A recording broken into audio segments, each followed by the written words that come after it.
Jika Anda mampu mengamalkan satu surah ini saja, ini rahasia.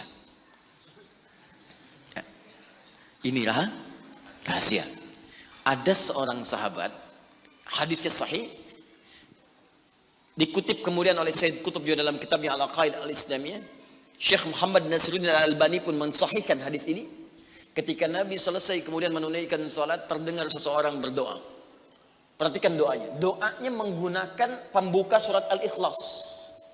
Saking yakinnya Siddiq dengan ayat ini, dan dia mengamalkan kandungan isi surahnya, dia membuka doanya dengan surah ini. Saking yakinnya dengan surah ini. Perhatikan kalimatnya. Allahumma ushhidu bi annaka antal ahadus samad alladzi lam yalid wa lam yulad wa lam yakul lahu kufuwan ahad. Allahumma inni as'aluka an taghfira liya. Hadisnya sahih. Kata orang ini, ya Allah, saya menyaksikan, meyakini ya Allah, bahwa hanya Engkau satu-satunya Tuhan yang layak dipertuhankan dan disembah.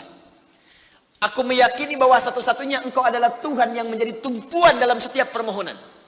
Engkau tidak beranak dan tidak diperanakan, dan tidak ada sekutu bagimu. Aku enggak minta banyak ya Allah, aku hanya mohon ampuni dosa-dosaku. Begitu selesai kalimat itu diucapkan, terdengar oleh Nabi. Apa keterangan Nabinya? Perhatikan kalimatnya. At-tadri bimadza du'i? Ya fulan, tahu enggak Anda itu baru mengucapkan kalimat apa tadi? Apakah engkau paham? Engkau baru mengucapkan kalimat apa tadi dalam berdoa? Kata orang ini, wallahu wa rasuluhu a'lam. Ya Rasul, saya enggak paham apa yang dimaksudkan kecuali Allah dan Rasul yang lebih mengetahui. Ini adab. Adab, walaupun gini, kalau Anda sedang mengerjakan sesuatu dan Anda paham dengan itu, kalau ada orang lebih pintar daripada kita, ustadz, ulama, apalagi nabi, nanya pada kita, maka adabnya bilang aja nggak tahu. Karena boleh jadi mereka memiliki hikmah yang belum sampai kita kepadanya. Kalau kita jawab, saya tahu ya Rasul, nggak akan nyampe kalimat nanti.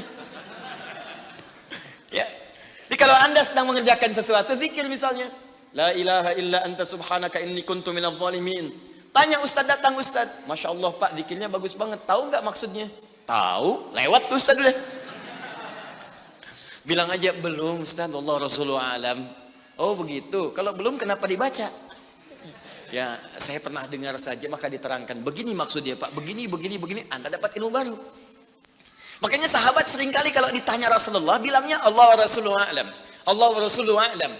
Supaya dapat ilmu baru. Itu diantara rumus di ilmu hadis. Ini kadang-kadang orang kita sekarang sahabat bukan, tabiin bukan, tanya tahu semua. Bahkan saat ditanya buka Google dulu. Ya udah, ngapain ada ustaz? Allah wa rasuluhu a'lam. Maka apa jawab Nabi? Laqad da'uta bi asma'illahil a'zam. Di riwayat lain bismillahil a'zam. Idza du'iya biha ajab wa idza su'ila biha a'ta. Tahukah Anda? Kata Nabi, Anda baru saja berdoa dengan menyebutkan dengan yakin semua sifat-sifat Allah yang maha tinggi. Nama-nama Allah yang tertinggi. Nama Allah yang tertinggi, nama tauhidnya, Al-Ahad. Nama tertinggi. Karena dengan itulah nama ini Allah ditakdiskan, dikuduskan. Dengan nama ini Allah disembah, dan dengan nama ini Allah dipertuhankan. Kata Nabi, Anda baru berdoa dengan menyebutkan nama Allah yang paling tinggi. Yang kalau disebutkan nama itu di awal doa, maka semua doa yang disampaikan akan dikabulkan, semua permintaan akan dijawab. Tapi apakah semua orang yang membaca doa itu diawali dengan surah tadi akan dijawab? Belum tentu. Kalau tidak ada praktek sedikit dalam jiwanya.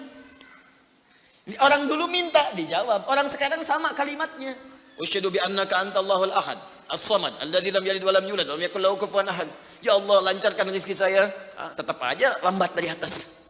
Kenapa? Karena inti ayat itu tidak dipraktekkan dulu. Diyakinkan dalam jiwa kita, benarkan ayat itu, amalkan, pakai dalam doa. Jadi, dan itu buktinya.